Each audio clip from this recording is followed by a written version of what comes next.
नमस्कार, मैं हूं हरिशंकर व्यास। सेंट्रल हॉल में आपका स्वागत है। बतौर मुख्यमंत्री अखिलेश यादव ने अपने कार्यकाल के 3 साल पूरे कर लिए। देश के सबसे बड़े प्रांत के सबसे युवा मुख्यमंत्री के नाते अखिलेश यादव ने जो छाप छोड़ी है वह मामूली नहीं है। यादव कुनबे, चाचा भतीजों व पार्टी के बुजुर्ग नेताओं की सियासी विरासत में अखिलेश यादव जकड़े रहे हैं। बावजूद इसके 3 वर्ष में भ्रष्टाचार के आरोपों से बचे रहना अखिलेश यादव की बड़ी उपलब्धि है।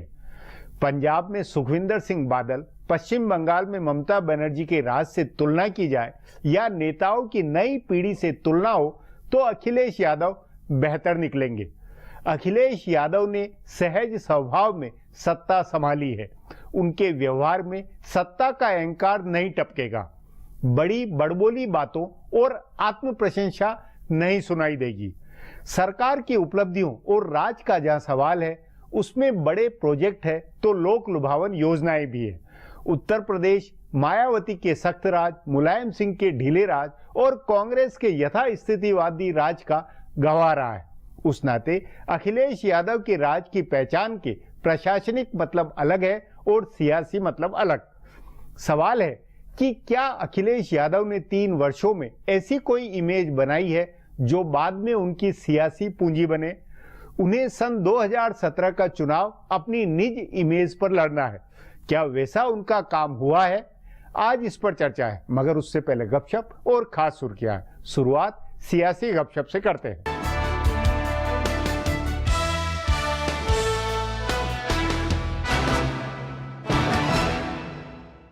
केंद्र सरकार 1 साल के कामकाज का रिपोर्ट कार्ड पेश करेगी। प्रधानमंत्री नरेंद्र मोदी इस बात से आहत होते रहते हैं कि जिन्होंने 60 साल राज किया वे उन्हें 100 दिन का हिसाब पूछ रहे हैं। हालांकि तब भी प्रधानमंत्री कार्यालय ने मंत्रालयों से 100 दिन का हिसाब मंगवाया था। बाद में सरकार के 6 महीने के हिसाब किताब में कैबिनेट सचिवालय ने मंत्रालयों से तालमेल करके बनवाया था, लेकिन आधिकारिक रूप से कोई रिपोर्ट कार्ड नहीं जारी हुआ था। पर बताया जा रहा है कि सरकार 1 साल का रिपोर्ट कार्ड जारी करेगी। जानकार सूत्रों के मुताबिक सरकार और पार्टी दोनों के स्तर पर इसकी तैयारी हो रही है। अगले महीने 26 मई को सरकार के 1 साल पूरे होने के मौके पर नरेंद्र मोदी सरकार की उपलब्धियों का लंबा चौड़ा ब्यौरा जारी किया जा सकता है। भाजपा सांसदों और नेताओं को इस बारे में बताया गया है। कल और आज लगातार 2 दिन भाजपा नेताओं की बैठक हुई। कल पार्टी के राष्ट्रीय अध्यक्ष अमित शाह ने पार्टी के पदाधिकारियों के साथ एक बैठक की थी, जिसमें राजनाथ सिंह सहित कुछ मंत्री भी शामिल हुए थे। फिर पार्टी के सांसदों की कार्यशाला में सरकार के कामकाज की जानकारी दी गई।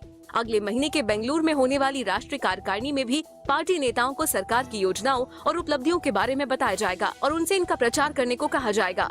कोयला और स्पेक्ट्रम नीलामी से मिली 3 लाख करोड़ रुपए से लेकर काले धन पर कानून सहित तमाम मुद्दों की जानकारी दी जाएगी। भारतीय जनता पार्टी के वरिष्ठ नेता और केंद्रीय वित्त मंत्री अरुण जेटली भले मान रहे हों कि राहुल गांधी की जासूसी का मामला उठाकर कांग्रेस सेल्फ गोल कर रही है, पर कांग्रेस ऐसा नहीं मानती है। कांग्रेस का कहना है कि यह बहुत फायदे का मुद्दा है। कांग्रेस के एक वरिष्ठ नेता ने कहा कि यह एक भावनात्मक मुद्दा है जिस पर गांधी परिवार को हमेशा लोगों का समर्थन मिलता रहा है। राहुल की जासूसी पर जेटली ने सदन में जो कहा उसमें भी कांग्रेस नेता फायदा देख रहे हैं। जेटली ने राजीव गांधी का नाम लिए बिना कहा कि पूर्व प्रधानमंत्री की पहचान जूतों से हुई थी। इसे कांग्रेस के नेता और खुद राहुल गांधी आगे जनता के बीच प्रचारित करेंगे। उनका कहना है कि राजीव गांधी की हत्या की यादें ताजा की जाएंगी और राहुल गांधी के ऊपर संभावित खतरे को भी हाईलाइट किया जाएगा।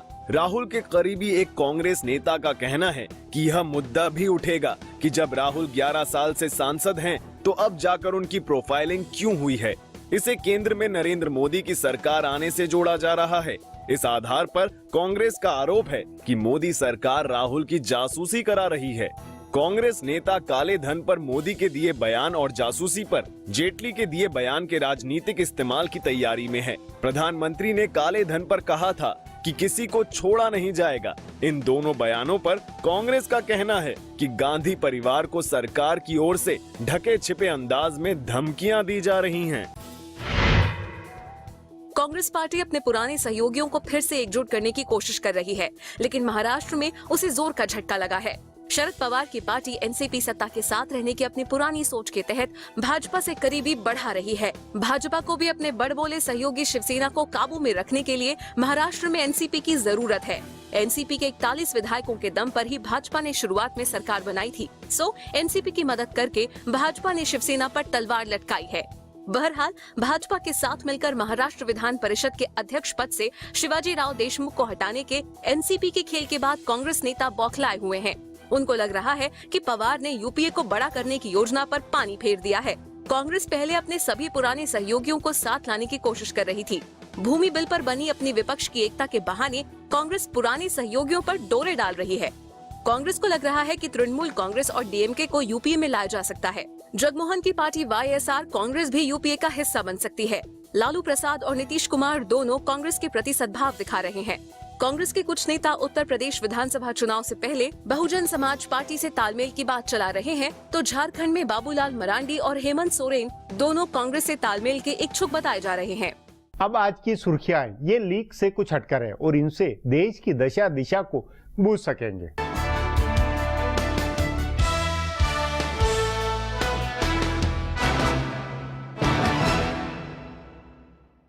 केंद्रीय गृह मंत्री राजनाथ सिंह ने आज पाकिस्तान पर तीखा प्रहार किया। आतंकवाद रोधी अंतर्राष्ट्रीय सम्मेलन का उद्घाटन करने के बाद गृह मंत्री राजनाथ सिंह ने कहा कि आतंकवादियों के बीच अच्छे या बुरे वर्ग के आधार पर फर्क करने का विचार बुरी तरह विफल रहा है। उन्होंने कहा कि यदि आईएसआई और पाकिस्तानी सेना आतंकवादी संगठनों को समर्थन देना बंद कर दें, तो मुझे ये कहने में कोई हिचकिचाहट नहीं है कि दक्षिणी एशिया की सुरक्षा व्यवस्था में उल्लेखनीय सुधार होगा। राजनाथ सिंह ने कहा कि भारत में आतंकवादी गतिविधियों का सबसे बड़ा स्रोत सीमा पार है। उन्होंने कहा कि पाकिस्तान को छद्म युद्ध के माध्यम के तौर पर आतंकवाद का इस्तेमाल करने की अपनी रणनीति पर गंभीरता से पुनर्विचार करना चाहिए और यह उनके राष्ट्रीय हित में होगा। राजनाथ सिंह ने ये भी कहा कि आतंकवादी संगठन आईएसआईएस भारतीय मुसलमानों को अपनी ओर आकर्षित करने में इसलिए असफल रहा है क्योंकि वह पूरी तरह से मुख्य धारा में शामिल है। उन्होंने कहा कि भारतीय मुसलमान देशभक्त हैं और वह किसी चरमपंथी विचारधारा के बहकावे में नहीं आए हैं, क्योंकि चरमपंथ उनकी प्रकृति में नहीं है। राजनाथ सिंह ने कहा कि हमारी खुफिया एजेंसियों के मुताबिक केवल मुट्ठी भर भारतीय युवक आईएसआईएस में शामिल हुए हैं, जिसमें कुछ अपने परिवार के द्वारा समझाने के बाद घर लौट आए हैं। उन्होंने कहा कि भारत को अपनी विविधता पर गर्व है और हमारे यहाँ इंडोनेशिया के बाद दूसरे नंबर पर विश्व की सर्वाधिक मुसलमान आबादी रहती है। भूमि अधिग्रहण बिल को राजनीतिक रंग नहीं देने का आग्रह करते हुए केंद्रीय मंत्री नितिन गडकरी ने आज कांग्रेस अध्यक्ष सोनिया गांधी और गांधीवादी सामाजिक कार्यकर्ता अन्ना हजारे सहित विभिन्न राजनीतिक दलों के नेताओं को किसी भी मंच पर खुली चर्चा के लिए पत्र लिखा है और देश के हित में इसे पारित करने में सहयोग मांगा है। नितिन गडकरी ने संसद भवन परिसर में मीडिया से कहा कि इस विषय पर सोनिया गांधी, अन्ना हजारे सहित विभिन्न राजनीतिक दलों के नेताओं और सामाजिक कार्यकर्ताओं को किसी भी मंच पर खुली चर्चा के लिए पत्र लिखा है। उन्होंने कहा कि इस बिल के बारे में जो बातें कही जा रही हैं, वो जमीनी हकीकत से परे हैं और इसे राजनीतिक रंग देने का प्रयास किया जा रहा है। गडकरी ने कहा कि भूमि अधिग्रहण बिल के पास होने पर अधिक से अधिक रोजगार सृजित किया जा सकेगा, सिंचाई के साधन विकसित होंगे, सड़क संपर्क बढ़ेगा और स्कूल और हॉस्पिटल खुल सकेंगे। गुजरात की सामाजिक कार्यकर्ता तीस्ता सीतलवाड़ और उनके पति जावेद आनंद को सुप्रीम कोर्ट से बहुत बड़ी राहत मिली है। कोर्ट ने इन दोनों की गिरफ्तारी पर रोक लगा दी है। जस्टिस दीपक मिश्रा और जस्टिस आदर्श कुमार गोयल की बेंच ने आज तीस्ता और उनके पति की गिरफ्तारी पर रोक लगाते हुए इस मामले को बड़ी बेंच को सौंप दिया है। इससे पहले सुप्रीम कोर्ट ने 19 फरवरी को जमानत पर फैसला सुरक्षित रखते हुए गुजरात पुलिस को इस दौरान दोनों को गिरफ्तार न करने का निर्देश दिया था। गौरतलब है कि 2002 के गुजरात दंगा पीड़ितों की लड़ाई लड़ रही तीस्ता पर आरोप है कि उन्होंने दंगा प्रभावित गुलबर्ग सोसाइटी से जमा किए गए 1.5 करोड़ रुपए का गबन किया है। दिल्ली हाईकोर्ट ने आज आम आदमी पार्टी का रजिस्ट्रेशन रद्द करने की मांग करने वाली याचिका खारिज कर दी है। इस याचिका में दावा किया गया था कि आम आदमी पार्टी ने चुनाव आयोग से रजिस्ट्रेशन पाने के लिए फर्जी दस्तावेजों का इस्तेमाल किया था। चीफ जस्टिस जी रोहिणी और जस्टिस RS एंडला की बेंच ने आज इस याचिका पर सुनवाई करते हुए इसे खारिज कर दिया। हाई कोर्ट में यह याचिका हंसराज जैन ने दायर की थी, जिसमें रजिस्ट्रेशन के दौरान आवेदन पत्र में आम आदमी पार्टी द्वारा अशोक चक्र का इस्तेमाल करने पर भी सवाल उठाया गया था। याचिकाकर्ता की दलील थी कि राष्ट्रीय चिन्ह का निजी इस्तेमाल करना संविधान का उल्लंघन है। फिलहाल अब एक ब्रेक है, फिर खुलासा होगा।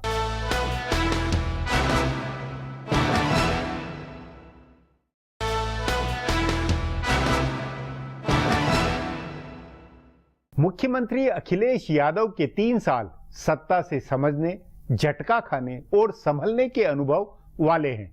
विधानसभा चुनाव में रिकॉर्ड तोड़ जीत और लोकसभा चुनाव में रिकॉर्ड तोड़ हार के अनुभव ने अखिलेश यादव को बहुत कुछ समझाया, मगर उनके मंत्री और उनकी पार्टी जैसी थी वैसे हैं। इसलिए लाख टके का सवाल है कि 3 साल के अनुभव में अखिलेश यादव की खुद की क्या इमेज उभरी है। इस पर आगे चर्चा करें, उससे पहले देखें मेरा ये खुलासा।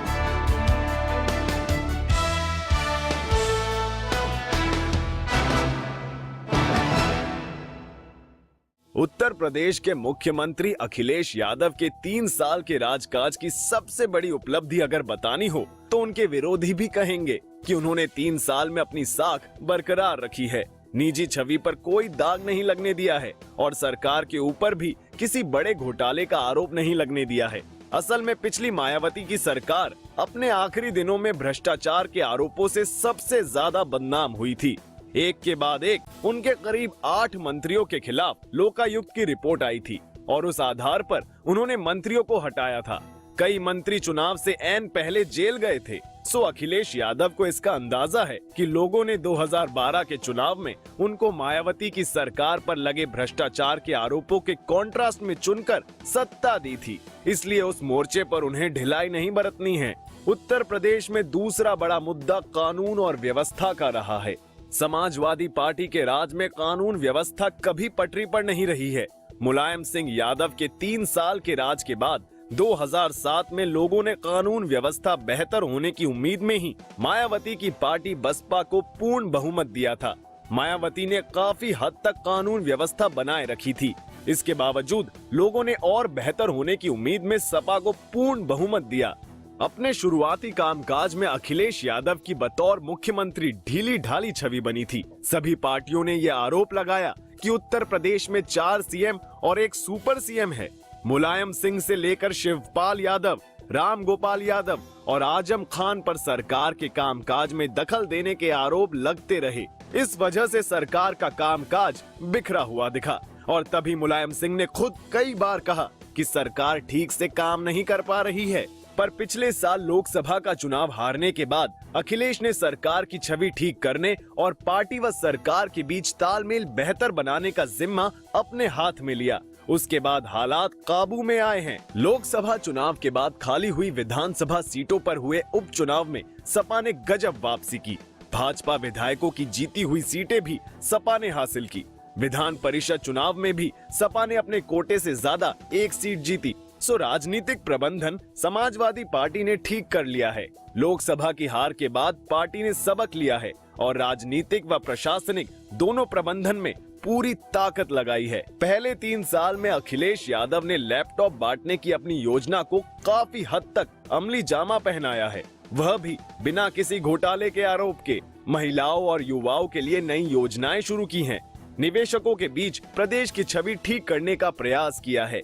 लेकिन 3 साल के राजकाज का लब्बो लुआब उनकी अपनी निजी छवि का निखरना है। बेनी प्रसाद वर्मा जैसे सपा के आलोचक भी मानते हैं कि अखिलेश अच्छा काम करना चाहते हैं, लेकिन सपा के पुराने नेता उनके रास्ते में रोड़े अटकाते हैं।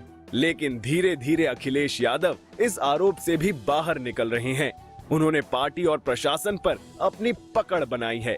वे स्वतंत्र रूप से फैसले कर रहे हैं और अपनी साफ सुथरी छवि की पूंजी को बढ़ा रहे हैं, जिस पर उनको आगे राजनीति करनी है। अब एक ब्रेक है, उसके बाद अखिलेश यादव के राजकाज पर चर्चा करेंगे।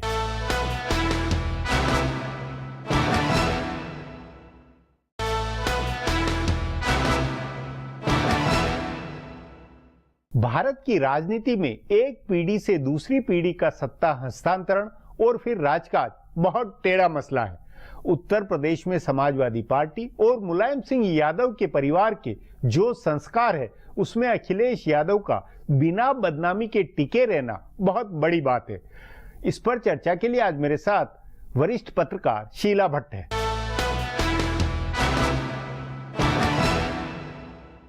शीला जी, अखिलेश यादव के राज के 3 साल पूरे हो गए। इन 3 सालों में अखिलेश यादव की इमेज किस तरह उभरी हुई नजर आती है? देखिए, मुझे लग रहा है कि जब उन्होंने शुरुआत की उसके बाद वो 2012 में और फिर 14 में ये इलेक्शन जब लोकसभा का हार गए थे, मुझे लगता है उनके बाद उनको उन्होंने कुछ सीख ली थी। और मैं देख रही थी कि हम सब देख रहे हैं कि डेवलपमेंट के इशू को उन्होंने समझा।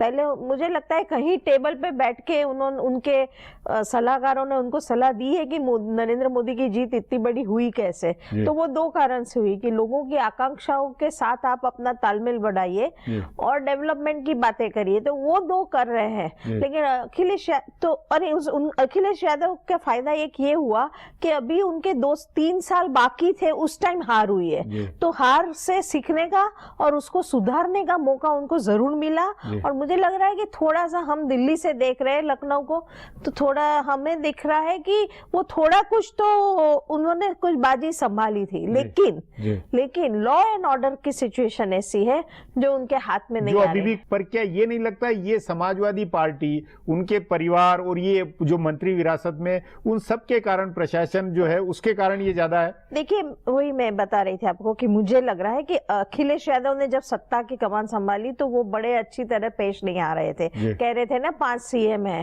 वो मतलब ये पूरे उस समय था। उसके बाद उनकी जबरदस्त हार हुई लोकसभा में, उसके बाद थोड़ा बदल रहा था। वो पर 5 मुझे- CM वाली बात अब नहीं है। व्यास जी, मुझे उसमें मुझे एक बात ये लग रही है कि अखिलेश यादव यंग है और कुछ कोशिश कर रहे हैं कि मुलायम सिंह यादव से ऊपर उठ के और अपनी एक अलग छवि बनाए।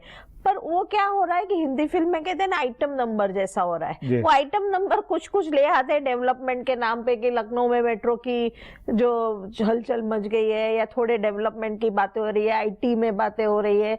फिर वो उन्होंने अच्छा सा वो वाइब्रेंट गुजरात के मॉडल पे कर दिया होता, लेकिन वो सब आइटम नंबर है। और दूसरा ये लग रहा है कि अखिलेश यादव की सबसे बड़ी मुसीबत ये है कि वो मुलायम सिंह यादव से अलग हटकर ऊपर आना चाहते हैं, तो वो बाबू उनके मतलब अफसरशाही बहुत की ज्यादा बाधाएं एक बड़ी दिख रही है, बहुत बढ़ रही है। ये नहीं लगता कि तमाम दूसरे नेताओं, मतलब देखिए सुखविंदर बादल है, पंजाब की सरकार से तुलना करें, या ममता बनर्जी तृणमूल है, या जितनी दूसरे नए प्रयोग हुए हैं, दूसरे नए, और खासतौर पे नेता के बेटों के नाते जो भी आगे की विरासत है, उस नाते वो कुल मिला के साफ सुथरी है कि इमेज को लेकर कोई अभी तक गड़बड़ 3 साल में होना, ये अब उत्तर प्रदेश में अपने आप में बड़ी बात तो होती है। नहीं, मैं ये होती है, लेकिन मैं एक बात फिर से वही दोहराती हूँ कि मुझे लग रहा है अखिलेश यादव को कुछ समझ आ रही है कि उनकी गलतियां क्या है।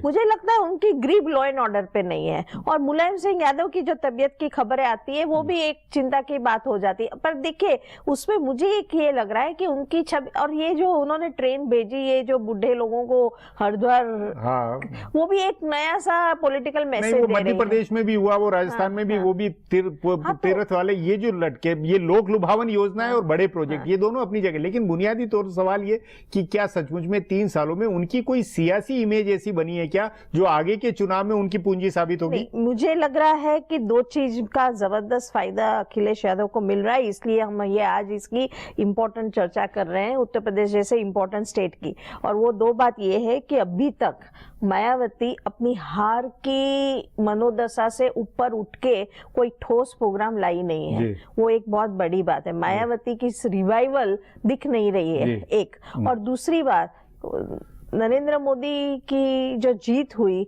उसके भी 1 साल बीता है, तो थोड़ी शाइन कम हो गई है, वो उतरती हुई शाइन है, और उसका फायदा भी अखिलेश यादव थोड़ा थोड़ा ले रहे हैं। नहीं, लेकिन उसके पीछे वो एक इमेज के नाते उनकी पूंजी बनेगी, या वो भी बाकी सर्वजन वाली राजनीति या जो वोट बैंक वाली राजनीति, उसमें ज्यादा इफेक्टिवली काम करते हुए नजर आते? नहीं, ये आप बड़ी आशा वाली बातें कर रहे हैं। क्या नजर क्या आता है उसमें? मुझे नजर ये आ रहा है कि अखिलेश यादव एक संघर्ष कर रहे हैं। उनका वो निजी तौर पर अपनी इमेज निखारने का संघर्ष कर रहे हैं, या अपना वोट बेस बनाने का वो संघर्ष कर रहे हैं? नहीं, मुझे लग रहा है कि दोनों कर रहे हैं। संघर्ष तो दोनों कर रहे हैं, पर दोनों में अभी उनको सक्सेस नहीं मिली है, सबसे बड़ी बात है। अखिलेश यादव अपनी इमेज मुलायम सिंह यादव से हटकर, या समाजवादी पार्टी से अलग हटके ऊपर उठ के अपनी इमेज क्या बना सकते हैं? वो यंग मॉडर्न लीडर बना सकते हैं, विकास की। वो उसमें गति धीमी हो रही है क्योंकि लॉ एंड ऑर्डर उनके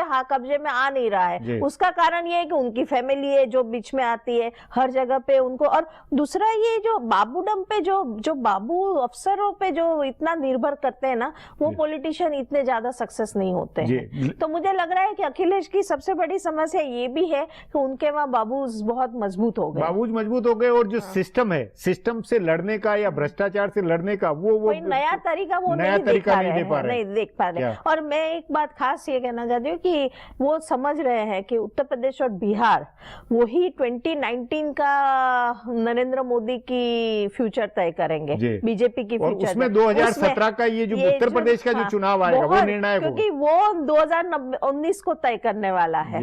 वो भी तो अखिलेश यादव के उस पे शोल्डर पे बहुत ज्यादा जिम्मेदारी नहीं। तो उस नाते आपको ये नहीं लगता क्या है कि जो नौजवानों के ऊपर, भले वो छात्र हो या ये हो, उसके ऊपर अखिलेश यादव जरा ज्यादा फोकस कर रहे हैं, वो अपना एक बेस बनाने की कोशिश में है? हाँ। लेकिन उसमें एक ही है कि जो मुलायम सिंह यादव के पास एक पॉलिटिकल समझदारी थी और विजडम था और एक कूटनीति का ज्ञान था, वो अभी अखिलेश को लाने में प्रॉब्लम हो रही है। लेकिन उसकी जरूरत है क्या? क्योंकि आज की नई पीढ़ी को नए जुमले चाहिए, नए अंदाज चाहिए। उस नए अंदाज, नई तकनीक, नए जुमलों में एक तरह से समाजवादी पार्टी या मुलायम सिंह से अलग हटकर अगर वो दें ऑप्शन। देखो बीजेपी को जो इतनी 71 जो सीट मिली वो यूथ फोर्स के कारण मिली, तो उसमें तो कोई शंका ही नहीं है कि अखिलेश यादव के पास जितना बड़ा मौका है वो शायद मुझे तो लगता है कि नरेंद्र मोदी के पास नहीं है, क्योंकि तो आगे बढ़ना उम्र के हिसाब से और उत्तर प्रदेश के हिसाब से। देखिए आज तो सत्ता,